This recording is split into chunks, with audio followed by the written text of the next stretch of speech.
అందరికీ నమస్కారం. నేను మీ గంటి ఉష. నా మిత్రులకి, శ్రేయోభిలాషులకి, నా వీడియోస్ చూసి ప్రోత్సహిస్తున్న వాళ్ళందరికీ, సబ్స్క్రైబర్స్‌కి అందరికీ కూడా శుభాభినందనలు మరియు కృతజ్ఞతాభివందనాలు. ఈ మధ్యనే కదండీ పండగలు వెళ్ళాయి. అందరూ బాగా ఎంజాయ్ చేశారనుకుంటాను. చాలా బాగా. మేమైతే మాత్రం చాలా బాగా సంతోషంగా ఎంజాయ్ చేసాం. అందరం పెద్దవాళ్ళ దగ్గర ఆశీర్వచనాలు తీసుకున్నాం. పిల్లలందరితో సరదాగా చాలా బాగా జరిగింది. అయితే సందట్లో సడేమియా అని ఓ సామెత ఉంది. ఆ సందట్లో సడేమియా లాగా ఈ పండగ సందడిలోనే మనకి ఈ బాలీవుడ్ దిగ్గజం మీద ఈ జరిగినటువంటి అటాకు, దాని మీద ఒక్కసారిగా అందరూ కూడా ఏ- అందరూ షెర్లాక్ హోమ్స్ అయిపోయారండి. బాంబేలో అదేంటిది పోలీసు 70 టీములు వెతికాయట.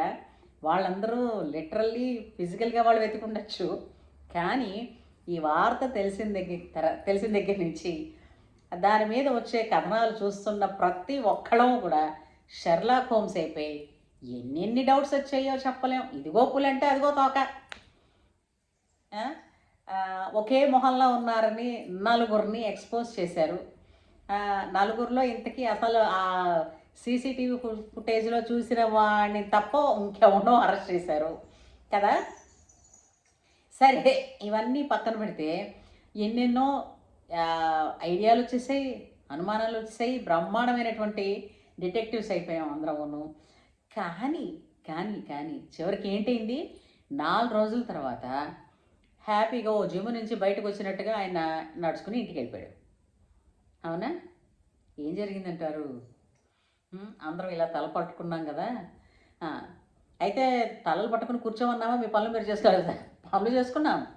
పనులు చేసుకుంటూనే అన్నింటితో పాటు ఇదో పెద్ద ఇంపార్టెంట్ న్యూస్ కింద నెక్స్ట్ ఏమన్నా అప్డేట్ వస్తుందా, ఎలా ఉన్నాడు అన్నది అందరం ఎదురు చూసామా లేదా? బాలీవుడ్లోని అయితే ఏమండి, అందరం అనుకున్నాం, కానీ ఒక చిన్న ఆలోచనే రాలేదు ఎవరికి. ఏమిటంటే అది ఈ ఉదంతం గురించి ఇప్పుడు మనందరం నెటిజన్స్ అందరం ఖండించాం. ఇది అమానుషమైనటువంటి చర్య అని ఇవందరం అన్నాం. కానీ అతని స్టార్స్ కానీ, అతను బాలీవుడ్, టాలీవుడ్ అన్నీ చేశారు కదా సినిమాలు. అలాంటి వాళ్ళు ఎవరూ కూడా ఆయన హాస్పిటల్కి వెళ్ళి పరామర్శించిన దాఖలాలు లేవు. వాళ్ళ వరకు ఎందుకు, ఎవరు కరీనా గారు కూడా హాస్పిటల్కి వెళ్ళి చూసినట్టుగా ఫుటేజ్లో కూడా కొన్ని చోట్ల చూసినట్టు లేదు. అలాంటిది ఏం జరిగిందంటారు? ఇంతమంది ఇలా హైరాణ పడిపోయి ఏమిటో గాబరా గాబరా పడిపోయాం ఆయనకి ఏంటవుతుందోనని. ఒక్క ఒక్క అతని స్టార్స్ ఎవరు కూడా, హీరోయిన్స్ కావచ్చు, స్టార్స్ కావచ్చు, ఎక్కడైనా ట్వీట్ చేసిన దాఖలాలు ఉన్నాయా? లేదా ఆయనకి ఏమన్నా ఆయన తొందరగా తేరుకోవాలని చెప్పిన ఏంటిది న్యూస్లో ఎక్కడైనా చూసామా ఎవరినైనా? ఏమీ లేదు. అలా ఎలా జరుగుతుందండి? అంటే ఇది నిజమేనంటారా? ఏమీ కాకుండా అక్కడ ఏదేదో వాళ్ళ పర్సనల్ ఏవో ఉంటే ఆ డ్రామాల కోసం మన నెటిజన్స్ అందరి బుర్రలు తినడమే కాకుండా వాల్యుబుల్ టైం పబ్లిక్ సర్వెంట్స్ అయినటువంటి పోలీస్కి ఎవరు జీతాలు ఇస్తున్నారండి? మీరు మనమే కదా. ప్రభుత్వం ప్రజల దగ్గర నుంచి పన్ను రూపంలో తీసుకుంటుంది, ప్రభుత్వాధికారాలకి వాళ్ళకి జీతాలు అవి ఇస్తూ ఉంటుంది, మళ్ళీ ప్రజల సేవ చేయడం కోసం. ఇదే కదా. ఇలాంటప్పుడు ఇలాంటి స్టంట్లు చేసి ఎన్ని గంటల సేపండి, ఇంతమంది టీములుగా విడిపోయి ఏం జరిగిందో అతని మీద, ఎక్కడి నుంచి చేశారో, ఎవరు చేశారో అని చెప్పి అంతలా తిరిగారు. అసలు పబ్లిక్ టైంని ఇలా యూజ్ చేసే హక్కు ఆయనకి ఎవడిచ్చాడండి? అడిగేవాడు లేక ఇంత చేసి అందులో ఏంటంటే ఏం తీసుకెళ్ళాడంటే ఏం లేదు. ఇప్పుడు ₹1,00,00,000 అడిగాడు అన్నారు. నాకు తెలియగలుగుతానండి, హీజ్ ప్రిన్స్ ఆయన కదా. సైఫ్ అలీ ఖాన్ గారు సినిమా యాక్టరు అన్నది పక్కన పెడితే, అంతకన్నా ముందే పుట్టుకతోనే ఆయన మహాధనవంతుడు, ఒక రాజు. అంటే అదే కదా వాళ్ళది రాజవంశం. ఆయన కొన్ని వేల కోట్లకి అధిపతి. ఆయన దగ్గరికి వచ్చినప్పుడు ఎవరైనా ₹1,00,00,000 అడుగుతాడేంటి ఎవడైనా? అసలు అడగడానికి ఎంత విచిత్రం అంటే, ఒక్క కారు లేదండి. ఆయన వెళ్ళాలంటే ఆటోలో వెళతాడట. కారు లేదు. కింద నుంచి అపార్ట్మెంట్ పైకి వెళ్ళడానికి వాచ్‌మెన్ గానీ, సీసీటీవీ ఫుటేజ్ సరిగ్గా గానీ ఏమీ లేదు. మహా సులువుగా లోపలికెళ్ళిపోయాడు. మహా సులువుగా బయటకొచ్చేసాడు. 1 కాదు, 2 కాదు, 6 సార్లు స్టాబ్ చేశాడు. 6 సార్లు స్టాబ్ చేస్తే ఆ కథనాలు చూడండి. అందుకే అబద్ధం ఆడితే గోడ కట్టినట్టు ఉండాలంటారు ఎవరైనాను. ఆ! ఇలా ఎప్పుడైనా ఇగో ఇలా ఇలా వేగ్గా కట్టారనుకోండి ఇట్టే ఊడిపోతుంది. ఏమంటారు, ఏదో ఫేక్ సర్టిఫికేట్స్ తోటి ఇంజినీర్లు అయిపోయిన వాళ్ళు బిల్డింగ్స్ కడితే ఎలా ఉంటుందో అలాగే ఉంది మీ అబద్ధాలు కూడా. ఎంతవరకు నిజమో నిజం ఇప్పుడు ఆ తగిలిన దెబ్బల కోసం నిజంగా అది ఏం జరిగింది అన్నది మనం ఎవరు చూడకపోవచ్చు. అది పక్కన పెడితే నిజానికి ఇన్ని దెబ్బలు తినేసి అతను గదిలో పెట్టి తాళం వేసి వాళ్ళు బయటకు వచ్చారు. పిల్లల్నేమో ఇంకో ఫ్లోర్లోకి పంపించారు.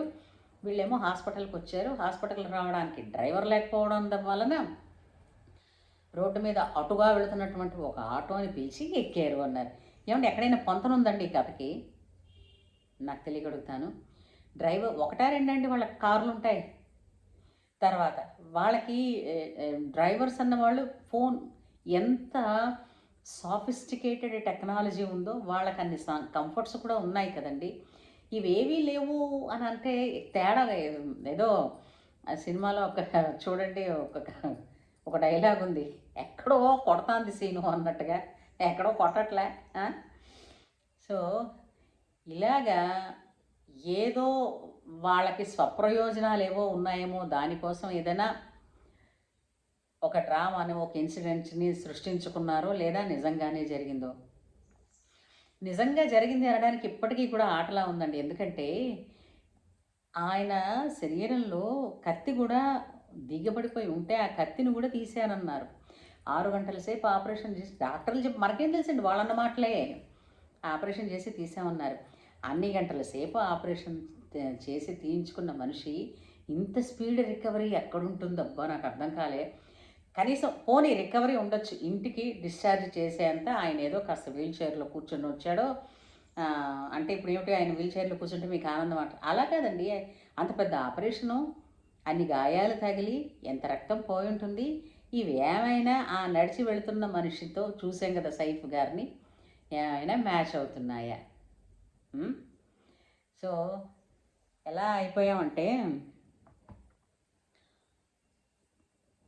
అక్కడ ఏదో ఇది ఉందంటే ఇదిగో చెప్పాను కదా, అదిగో పులంటే ఇదిగో తోక అని చెప్పేసి ఒక్కొక్కళ్ళు పరిగెత్తడం. కానీ ఇలాగా అతని మీద అభిమానం కొద్దే కదండి అందరం కూడా ఆయన బాగుండాలని, నెక్స్ట్ ఏంటి ఆయన హెల్త్ బులెటిన్ ఏంటి ఇస్తారు డాక్టర్స్ అని, ఆయన ఆరోగ్యంగా ఉన్నారని కదా అందరం కదా అనుకున్నది. అదే కదా, అయ్యయ్యో అని అనుకుంటూనే ఆయన తొందరగా రికవర్ అవ్వాలని కోరుకుంటూ ఏం జరిగిందబ్బా, ఏమై ఉంటుందబ్బా అని అనుకుంటూ ఆయన ఎలా కనిపెట్టారు, ఇవన్నీ కదా మన మైండ్లో కొంత ఇటువైపు ఆక్యుపై అయిపోయింది కదా. ఇలాంటిదంతా కూడా ఒక కామెడీ కింద అయిపోయి ఆయన ఏమీ కానట్టుగా బయటకు వచ్చేసి నేను ఇంటికి వెళ్ళిపోయి నేను పర్ఫెక్ట్గా ఉన్నానని ఆ చేతికి తగిలిన దెబ్బకు కూడా చక్కగా ఇలా అంటున్నారు ఆయన. ఇది ఎలా సాధ్యం అంటారు? ఇది నిజమేనా అన్నది అంటే దాని ముందు ఇంకేదో ఒక కోర్టు కేసు కూడా ఉన్నదనుకోండి, దాని గురించి కూడా మాట్లాడుతున్నారు. బట్ ఏది ఏమైనప్పటికీ కూడా ఒకటి, వాళ్ళ ఫ్యామిలీ నుంచి సమాధానం చెప్పి తీరాలండి. ఎవరి ఫ్యామిలీ నుంచి? సైఫ్ గారి ఫ్యామిలీ నుంచి దీనికి సమాధానం చెప్పాలి. ఎందుకంటే నిజం ఎంత ఉందన్నది పక్కన పెడితే ఇది చెప్పినవేవి కూడా ఒకదానికొకటి పొంతన లేవు. గవర్నమెంట్ సొమ్ము, ప్రభుత్వాధికారుల సొమ్ము, వాళ్ళ టైంని ఇష్టం వచ్చినట్టు ఇన్వెస్ట్ చేయించి వీళ్ళ కోసం తిప్పించుకున్నారు. చూడండి, ఇంత చేస్తే ధాన్యం గింజలో అదేమిటది, ధాన్యం గింజలో బియ్యం గింజ అన్న సామెత. కొండను తవ్వి ఎలకన పట్టారు. బోర్డు సామెతలు వస్తాయి దీనిలో. కొండను తవ్వి ఎలకన పట్టారు అని ఎందుకు వచ్చాడంటే మీదకి వెళ్తున్నప్పుడు చెప్పులు, కిందకి దిగినప్పుడు షూ వేసుకొచ్చాడు. ఎంత సైఫ్ గారింటికి చెప్పులు వేసుకోవడానికి వెళ్ళొచ్చాడు, చెప్పులు దొంగతనం చేయడానికి వెళ్ళొచ్చాడు. నమ్మబుద్ధి అవుతోందా చెప్పండి? ₹1,00,00,000 పుచ్చుకున్నాడు, లేదా ₹1,00,00,000 సుపారీ అని ఇంకేదో దానిలో కూడా చెప్తున్నారు. ఆయన వేల కోట్లకు అధిపతుడురా నాయన అంటుంటే ఆయన్ని గనక నిజంగా ఇంత సెక్యూర్డ్ జోన్లో వేయాలి అని ఎవరైనా దురుద్దేశపడితే అతనికి ఏదన్నా కీడు చేయాలని 1-2 కోట్లు మాట్లాడుకుంటారా ఎవరైనా? ఏదైనా అంటే దానికి అర్థం ఉండాలండి. ఊరికే అనేస్తే చాలా వేగ్గా ఉంటుంది. కానీ ఇంకెప్పుడు కూడా ఒకటే చెప్తున్నాను, ఆటలు ఇంకేదైనా ఆడుకోవచ్చు, ఇది సినిమా కాదు. గుర్తుపెట్టుకోండి, ఇది సినిమా కాదు. నెటిజన్స్ అందరినీ కూడా ఒక ఆతృతకి, ఒక మెంటల్ ట్రామాకి గురి చేయడం అన్నది సమంజసం కూడా కాదు.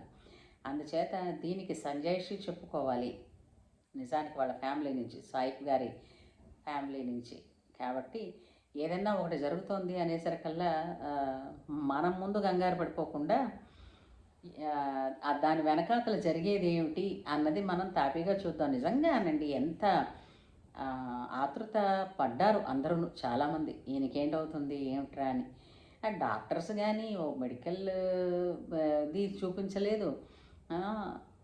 సరే, ఏదైతే జరిగిపోయింది, ఆయన వాళ్ళ ఇంటికి వచ్చేసారు, కథ కంచికి వెళ్ళిపోయింది సుఖాంతంగా.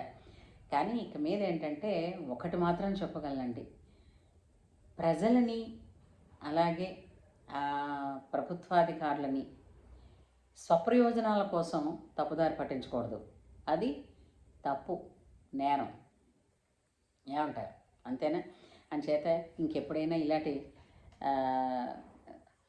హఠాత్ పరిణామాలుగా గట్రా ఏమన్నా వచ్చాయంటే మన ముందు కంగారు పడకుండా హ్యాపీగా మన పనులు మనం చూసుకుందాం. ఎందుకంటే వాళ్ళు అన్ని ప్లాన్లు చేసుకుని చేస్తున్నారు. అర్థమైందా? మనం చేసుకున్న ప్లాన్లో మధ్యలో ఇలాంటివి వచ్చి దూరుతూ ఉంటాయి. అందుకని ఏమంటారు? So always be happy, be safe, always be alert. Okay, bye bye.